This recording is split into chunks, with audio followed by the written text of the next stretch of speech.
Po ako ng munggo. Kanina ko pa po ito nilaga.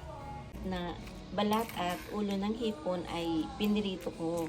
Pinirito saglit bago hahanguin ko po ito. Bawang at sibuyas.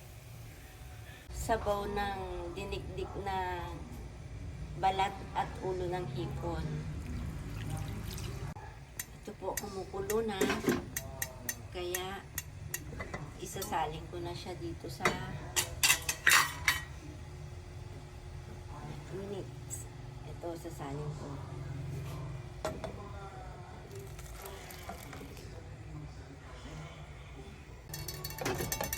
Ayan po, kumukulo na ang ating ginisang munggo.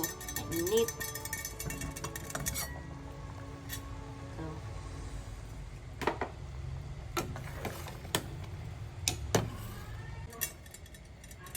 Ayan po, pagkalagay ko ng dahon ng malunggay, pinakuloan ko at ayan kumukulo na. At ilalagay ko na itong hipon. Luto na po ang ating ginisang munggo.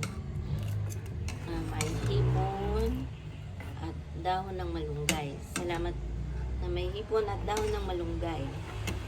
Salamat po sa Diyos.